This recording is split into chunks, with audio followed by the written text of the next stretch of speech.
Bienvenidos nuevamente a este espacio de reflexión que tenemos todos los días martes a través del canal de YouTube de la Iglesia Evangélica Filadelfia de San Juan. Les habla el pastor Hugo Ramírez, yo soy pastor de dicha iglesia ubicada en San Juan, Argentina. Y el título de la reflexión de este día es el siguiente y está nuevamente en una forma de pregunta y dice: ¿por qué no se casó Jesús? Y la lectura bíblica nos convoca al Evangelio según San Juan, capítulo 4, versículo 16 al 19. Y después leemos San Juan, capítulo 4, versículo 27.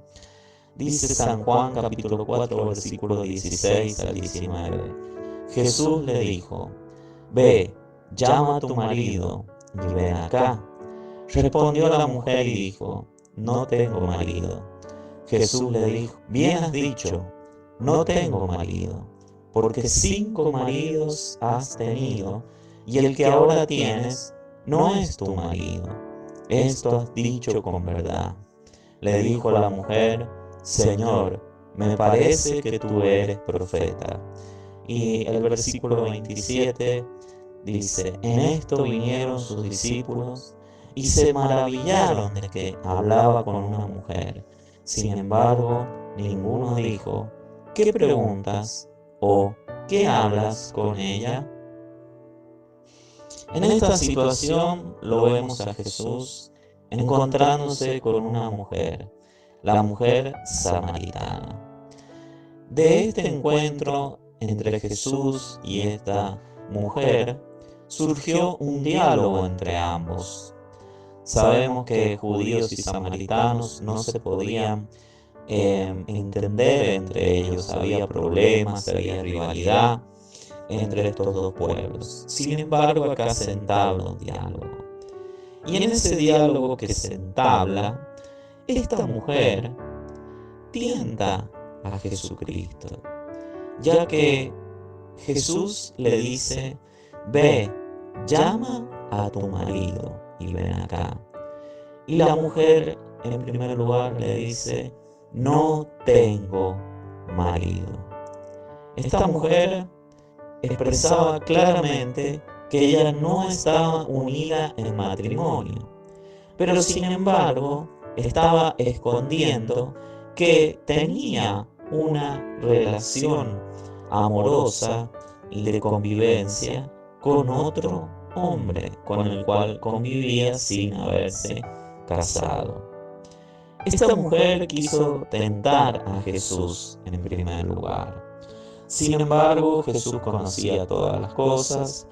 Jesús, podemos decir que rechazó la propuesta de esta mujer, una propuesta implícita en esta declaración. La propuesta de la mujer y la intención de la mujer seguramente era tener una relación afectiva, amorosa con Jesús. Pero Jesús estaba bien situado en lo que él había venido a realizar este mundo. A tal punto fue esto y era esto comúnmente, que a Jesús no se lo tenía, no se lo caracterizaba por su relación con mujeres, ya que dice la palabra de Dios que vinieron sus discípulos y se maravillaron de que hablaba con una mujer. No, Jesús no tenía por costumbre hablar con mujeres, eh, y mucho menos con mujeres a sola. Entonces, a ellos les llama la atención esto. Sin embargo, Jesús tenía sus convicciones bien claras y él no había venido a este mundo a establecer una relación afectiva con una mujer y mucho menos a contraer matrimonio con alguna mujer. ¿Qué es el matrimonio? Debemos saber en primer lugar que el matrimonio, en su significado, en el origen etimológico de la palabra, significa y deriva de la expresión latina matrimonium, proveniente de 2 palabras del latín. La primera, matriz, que significa matriz, sitio en el que se desarrolla el feto, y la segunda, monium, que quiere decir calidad de, o sea, la aportación de la mujer que contrae nupcias para ser madre. Claramente nos detalla, nos describe que un matrimonio es la unión entre un hombre y una mujer. Y acá vemos que está implícito en el significado también el aporte, el deseo de la mujer de ser madre por medio de esta relación que es el matrimonio. Ahora, como hemos visto en el título de esta reflexión, como hemos escuchado, ¿por qué Jesús no se casó? ¿Por qué no tenía como meta Jesús contraer matrimonio? En primer lugar, la primera razón que vamos a encontrar, vamos a ver 4 razones. La primera razón dice, para que se cumplieran las escrituras.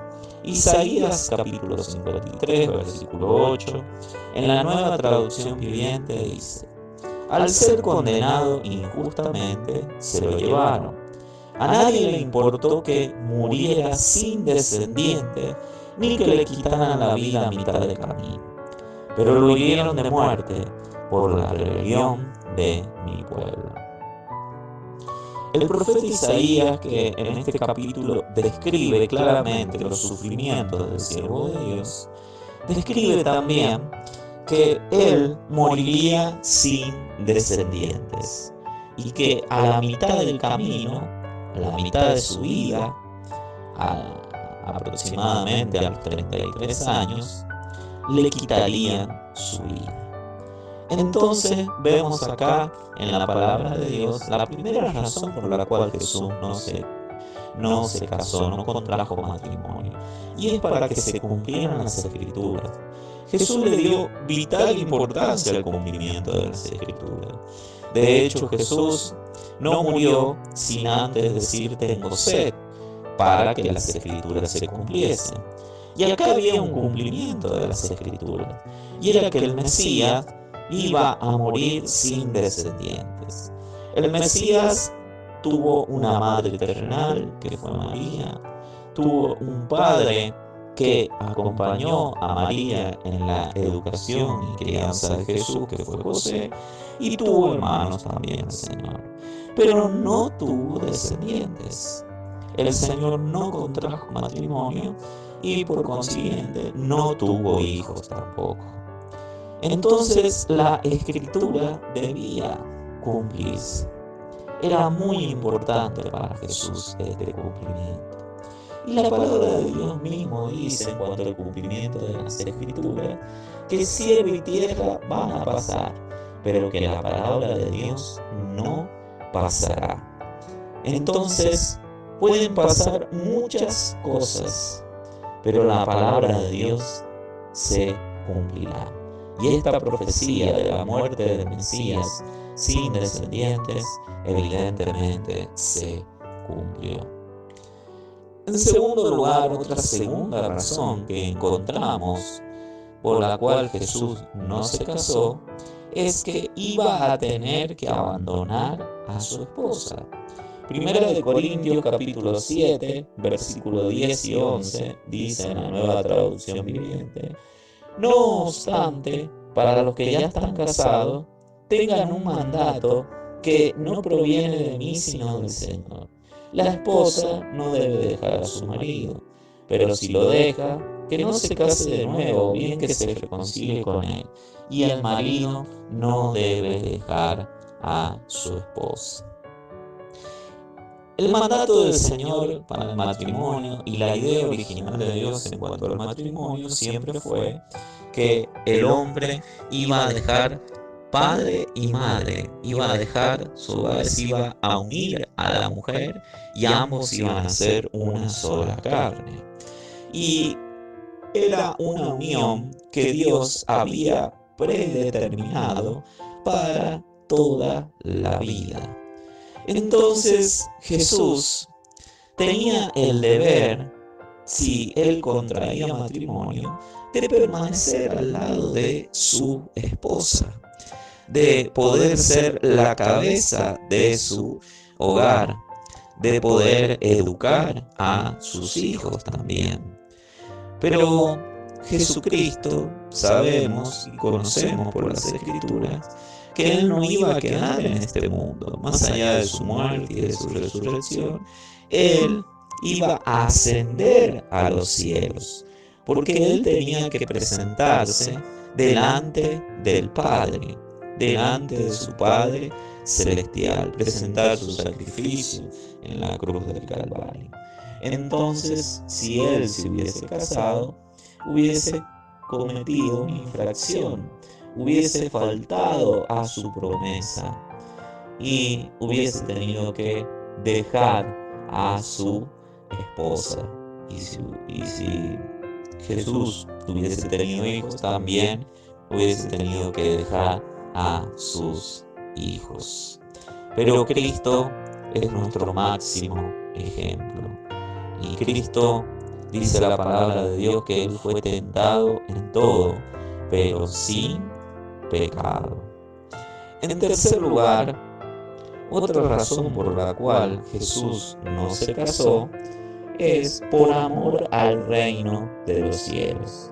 Mateo 19:12, en la Nueva Traducción Viviente, dice: algunos nacen como eunucos, a otros los hacen eunucos, y otros optan por no casarse por amor al reino del cielo. El que pueda, que lo acepte. Esto es lo que Jesús brindó como una explicación y como una conclusión a lo que era una pregunta sobre el matrimonio. Entonces Jesús habló directamente de personas que directamente nacían y estaba determinado por Dios que no se iban a casar, a otros que los hacen eunucos. Podemos hablar de estas personas, de aquellas personas que se desilusionan durante su vida, tienen desilusión amorosa o desilusiones amorosas, y finalmente, por causa de todas estas dificultades, no se casan. Pero también hay otros que optan por no casarse por amor al reino de los cielos, por amor a Dios, ya que en el matrimonio hay un deber de tanto de la mujer como del hombre de ocuparse el uno del otro. De hecho, la Biblia dice que pasan a ser uno. Entonces, Jesucristo, como hombre, Él decidió no contraer matrimonio por amor al reino de los cielos. Y Juan 9:4, en la Nueva Traducción Viviente, nos dice también, fueron palabras de Jesús estas: debemos llevar a cabo cuanto antes las tareas que nos encargó el que nos envió. Pronto viene la noche cuando nadie puede trabajar. Jesucristo tenía una labor que cumplir, la cual le demandaba su tiempo. Y todo el tiempo Jesús estaba haciendo las obras de aquel que le envió. Jesucristo era una persona totalmente dedicada al reino de los cielos. Él estaba directamente ocupado en hacer la obra de Dios. Jesucristo también dijo que una comida tenía Él para comer, y era hacer la voluntad de Dios y acabar su obra. Y desde luego que era mucha la tarea, mucha la responsabilidad que tenía de parte del Padre. Por eso Jesucristo no tenía tiempo para contraer matrimonio, para enrolarse en esa responsabilidad, sino que Él tenía como deber supremo hacer la voluntad del Padre, la voluntad de Dios. Esa es la tercera razón que hoy tenemos, y que está muy lejos de ser un celibato, ya que de estos pasajes también muchos se toman para decir que los líderes religiosos deben practicar el celibato, que sí o sí no deben casarse. Sin embargo, Jesús optó por esto por amor al reino de los cielos. Pero tenemos a los apóstoles, los cuales sí tenían su familia, tenían su esposa, y también eran parte de la obra de Dios, de la iglesia del Señor.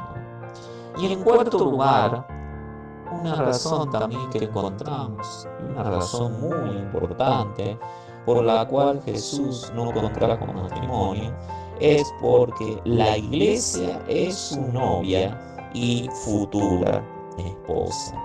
Apocalipsis 19, versículos 7 al 8, en la Nueva Traducción Viviente, dice: Alegrémonos y llenémonos de gozo y démosle honor a Él, porque el tiempo ha llegado para la boda del Cordero, y su novia se ha preparado. A ella se le ha concedido vestirse de lino blanco y puro de la más alta calidad, pues el lino de la más alta calidad representa las buenas acciones del pueblo santo de Dios. La iglesia del Señor es la novia de Cristo.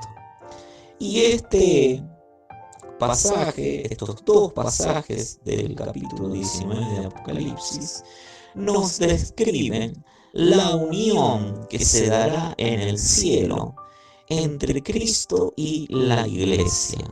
Esa unión matrimonial en un sentido espiritual que se dará, donde Cristo y la iglesia se unirán para siempre. Ese tiempo está cerca, está por llegar. El Señor está por arrebatar a la iglesia, y la iglesia será llevada a los cielos, donde primero pasará por el tribunal de Cristo para poder recibir su premio. Por eso dice que está vestida del lino de la más alta calidad, que representa las buenas acciones del pueblo santo de Dios. Describe allí que este acontecimiento es posterior al tribunal de Cristo, y se dará las bodas del Cordero, y será un momento de alegría y de gozo, donde la iglesia le dará honor al novio, le dará honor al esposo, que es Jesucristo. Todo está preparado en los cielos. Jesucristo vino a este mundo para poder comprar a la iglesia. Hechos 20:28 dice: Entonces cuídense a sí mismos y cuiden al pueblo de Dios. Alimenten y pastoreen el rebaño de Dios, su iglesia, comprada con su propia sangre, sobre quien el Espíritu Santo los ha designado líderes. Jesucristo vino a este mundo para comprar a la iglesia con su propia sangre. Si hablamos de lo que era la etapa previa al matrimonio, el novio debía elegir a la novia, debía elegir a ella. Pero también en la cultura judía se daba esto, de que el padre del novio pagara una dote por la novia, un precio por la novia, que este precio podía ser en dinero. Y el padre del novio tenía un agente, designaba un agente para que llevara adelante esta negociación. Agente que era considerado el amigo del esposo, y que así se hizo llamar Juan el Bautista. También el padre de la novia, conociendo esto, designaba también a un agente para que estos agentes se encontraran y llevaran adelante la negociación, llegando a un acuerdo para concretar el matrimonio. Entonces aquí vemos que el pago por la novia, el pago que el padre estaba dispuesto a realizar, era entregar a su propio hijo en la cruz del Calvario para morir por cada uno de nosotros, por cada uno de nuestros pecados, pagando con su propia sangre. Y allí vemos en la palabra de Dios claramente cómo la iglesia fue ganada con la sangre de Jesucristo. Ahora, cuando hablamos de estos dos agentes que debían charlar, que debían reunirse y convenir, estar de acuerdo en el precio por el pago del dote de parte del padre por la novia, para poder preparar ya también lo que sería el futuro matrimonio, tenemos que decir en este pasaje que encontramos a dos agentes que cumplen una labor primordial en la preparación de esto. Uno de los agentes que vemos acá y principal es el Espíritu Santo de Dios. El Espíritu Santo de Dios es el encargado de preparar a la novia también para ese momento. Y el Espíritu Santo lo hace de esta manera. Lo hace reposando, guiando a los líderes de la iglesia del Señor. Para que los líderes de la iglesia, que también son parte de la iglesia, sean esos agentes también que están encargados de preparar a la novia para el matrimonio. Qué responsabilidad importante que tienen los líderes de hoy, que tienen los pastores, los ancianos, los ministros de Dios, al preparar a la novia para el encuentro con el novio, que es Jesús. Porque todo eso se debe hacer en dependencia del agente principal de todo esto, que es el Espíritu Santo de Dios. Y por medio del sacrificio de Cristo en la cruz del Calvario fue derramado el Espíritu Santo.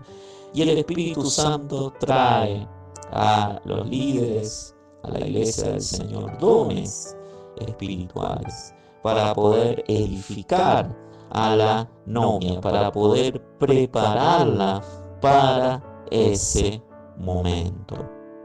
Cuán importante es que oremos por los líderes de la iglesia en este tiempo, porque están ante una responsabilidad mayúscula, ya que es el último tiempo y tienen la labor importante de preparar a la novia. Así lo vivía Pablo. 2 Corintios 11:2 en la Nueva Traducción Viviente dice: pues los celo con el celo de Dios mismo, los prometí como una novia pura a su único esposo, Cristo. El único novio, el único esposo de la iglesia es Cristo. Y Pablo era un líder que celaba a la iglesia, pero con el celo de Dios. No eran celos enfermizos, no eran celos caprichosos, era el celo de Dios. El celo que nace en el compromiso que Pablo tenía con Dios. Y él se había comprometido a presentar una iglesia pura, una iglesia que fuera libre de toda mancha, arruga o cosa semejante, una iglesia libre de falsas doctrinas, libre del engaño, libre de un espíritu diferente al Espíritu Santo de Dios. Esa es la iglesia que estaba preparando Pablo. Y Pablo enseñaba a la iglesia sobre lo siguiente. 1 Corintios 6:17 dice en la Nueva Traducción Viviente: pero la persona que se une al Señor es un solo espíritu con Él. Pablo daba acá la fórmula para que la iglesia se mantuviese pura, estuviese preparada para el momento del arrebatamiento y para la boda del Cordero. Y la clave de todo era que la iglesia se uniera al Señor, estuviese unida al Señor y fuese un solo espíritu con Él. La iglesia de Cristo es llamada a ser uno con el Señor. El propósito de Dios con la iglesia acá es que la iglesia sea uno con el Señor. Y un día la iglesia se unirá definitivamente, de forma presencial, para estar con el Señor por siempre. Pero para que ese momento llegue, te debes unir al Señor en esta vida. Debes tomar el compromiso de unirte a Jesús y ser uno con Él. Por eso, si tú quieres ser uno con Jesús, si tú quieres ser parte de ese remanente que es la iglesia, la novia de Cristo, y que será la esposa de Cristo en el cielo, que en este momento tú puedas orar conmigo de la siguiente manera: Señor Jesús, en este momento vengo a ti, porque quiero ser parte, Señor, de aquella iglesia, Señor, que un día se unirá a ti en los cielos para siempre. Por eso, Señor, debo tomar un compromiso contigo aquí en la tierra. Y sé que ese compromiso, Señor Jesucristo, debe nacer en un profundo arrepentimiento de mis pecados y de una fe sincera en ti, Jesucristo, y en tu obra en la cruz. Por eso, Señor, me arrepiento de todos mis pecados. Te pido perdón y te recibo en mi vida como mi Señor y mi Salvador. Me uno a ti, Señor Jesucristo. Soy uno contigo, Señor.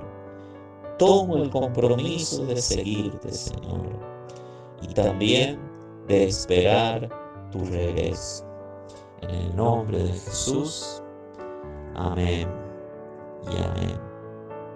Si tú has orado con convicción en este momento, tú eres uno con el Señor. Y hay una promesa del Señor que la encontramos en Juan capítulo 14, donde dice: no se turbe vuestro corazón. ¿Creéis en Dios? Creed también en mí. En la casa de mi Padre muchas moradas hay. Si así no lo fuere, yo ya se los hubiera dicho. Voy pues a preparar morada, para que donde yo estoy, vosotros también estéis. Y os volveré, dijo Jesús, y os tomaré a mí mismo. Jesucristo, el novio, está preparando moradas en la casa del Padre, en el cielo, para llevar a su novia, que es la iglesia, y unirse a ella por siempre. Jesús tiene un lugar preparado para ti en los cielos, a ti que has decidido unirte al Señor Jesucristo. Por eso debes saber que Jesucristo viene y Él va a cumplir la promesa de su regreso.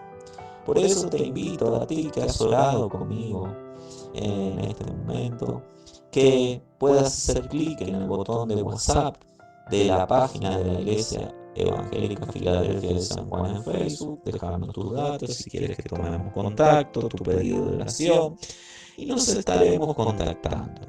Así que, sin más que decirte, ha sido un placer en este momento, en estos minutos, haber compartido contigo esta reflexión. Y espero que haya sido de gran edificación para tu vida. Te habló el pastor Hugo Ramírez, tu servidor, y nos volveremos a encontrar en una próxima reflexión. Que el Señor te bendiga.